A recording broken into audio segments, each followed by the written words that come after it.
দ্বিতীয়ার্ধে কিংসকে সমতায় ফেরান ফার্নান্দেজ। ম্যাচের ৬৯ মিনিটে প্রথম গোলের স্বাদ পায় টানা ৫ আসরের চ্যাম্পিয়নরা। অবশেষে বিপিএলে ঘুরে দাঁড়ালো বসুন্ধরা কিংস। ঘরের মাঠে ফকিরের পুলকে ৪-১ গোলে হারিয়েছে কিংস। এদিকে দিনের অন্য ম্যাচে জিতেছে ঢাকা মোহামেডান ও ব্রাদার্স ইউনিয়ন।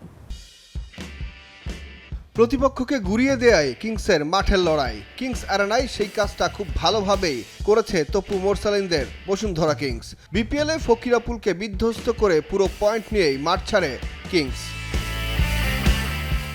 তবে কিংস অ্যারেনায় ম্যাচের শুরুটা একদমই ভালো হয়নি বসুন্ধরার। শুরুতেই হোঁচট খায় তিতার শিষ্যরা। কিপার শ্রাবণের ভুলে পিছিয়ে পড়ে বসুন্ধরা কিংস। প্রথমার্ধে দফায় দফায় আক্রমণ চালিয়েও কাজ হয়নি। ফকিরের পুলের রক্ষণ ভাঙলেও কিংস ফরোয়ার্ডদের শট আটকে গেছে কিপারের বাধায়। ফাউল করায় ১০ জনের দলে পরিণত হয় ফকিরের পুল।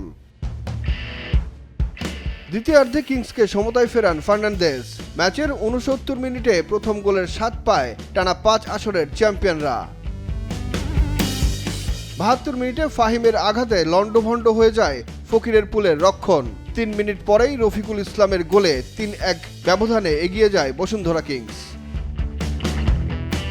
ম্যাচের ৮৩ মিনিটে রাকিব হোসেনের স্কোরে ৪-১ এগিয়ে যায় বসুন্ধরা কিংস। শেষ পর্যন্ত পয়েন্ট টেবিলের তলানিতে থাকা দলটির বিপক্ষে বড় জয় নিয়ে মাঠ ছাড়ে তিতার দল। এদিকে দিনের অন্য ম্যাচে ওয়ান্ডারার্সকে ৪-১ গোলে হারিয়েছে ব্রাদার্স। রহমতগঞ্জের বিপক্ষে ৩-১ গোলে জিতেছে মোহামেডান। ফর্টিস আর পুলিশ ড্র করেছে ১-১ গোলে। সুখন সরকার, নিউজ 24, ঢাকা।